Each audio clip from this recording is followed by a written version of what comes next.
ଛନ୍ଦା ପଦ ଧନ୍ଦା ମେଣ୍ଟାଇବ କି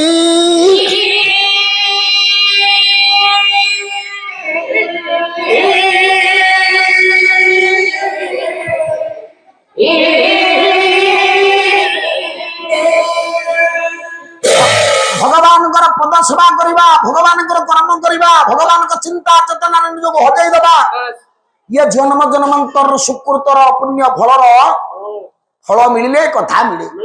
ଯଦି ପୂର୍ବ ଜନ୍ମର ସେତିକି ପ୍ରାରବ୍ଧ କର୍ମ ଫଳ ବଳିଷ୍ଠ ନଥିବ ଜଣେ ଭଗବାନଙ୍କ କଥା କହିପାରିବନି, ଭଗବାନଙ୍କ କଥା ଶୁଣିପାରିବନି, ଭଗବାନଙ୍କର ସେବାରେ ନିଜକୁ ନିୟୋଜିତ କରିପାରିବନି, ଇଏ କଥା ହେଇପାରିବନି।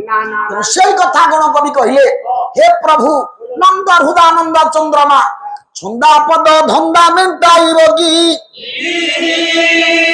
ଗୋଟା ଶେଷ ଇଚ୍ଛା ତାଙ୍କର ଥିଲା କଣ?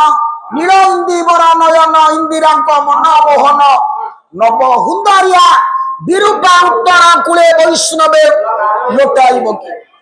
ଆଜ୍ଞା ପାଖରେ ତ ଆପଣଙ୍କର ବିରୂପା ନଦୀ, ବିରୂପା ନଦୀର କୂଳରେ ଆମେ ବର୍ତ୍ତମାନ ବସା ଘର, ଆଉ ଟିକିଏ ଆଗକୁ ଗଲେ ବଣ କବିଙ୍କର ବାସସ୍ଥାନ।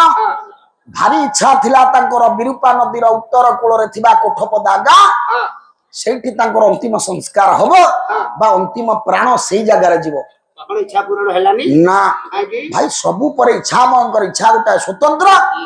ଆପଣ ମାନେ ଜାଣିଛନ୍ତି ତାଙ୍କ